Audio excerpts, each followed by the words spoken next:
बुद्ध को समझने के लिए थोड़ी कला चाहिए। ऊपर से ना समझ पाओगे, बुद्धि से ना समझ पाओगे, थोड़ा देखना पड़ेगा। क्योंकि समझ कर भी ऐसा लगता है, ऐसी बात नहीं है कि हमें समझ नहीं आता, ऐसा लगता है कि समझ गए, लेकिन फिर भी ऐसा लगता है जीवन में कोई क्रांति नहीं हुई, कोई रूपांतर नहीं हुआ, वैसे के वैसे जी रहे हैं।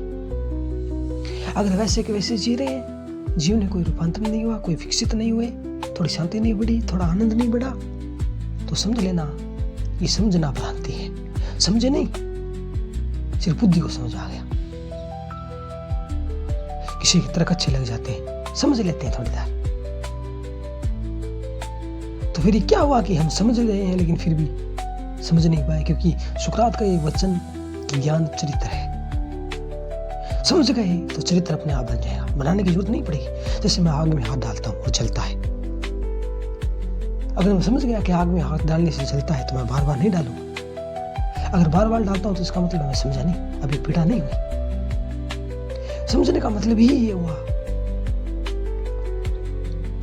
कि जो मुझे उसके पार ले जाए, जो उससे मुक्त कर दे। अगर मैं मुक्त नहीं हूं तो समझ लेना अब तक समझा नहीं, क्योंकि मुक्ति ही कसौटी है कि समझा।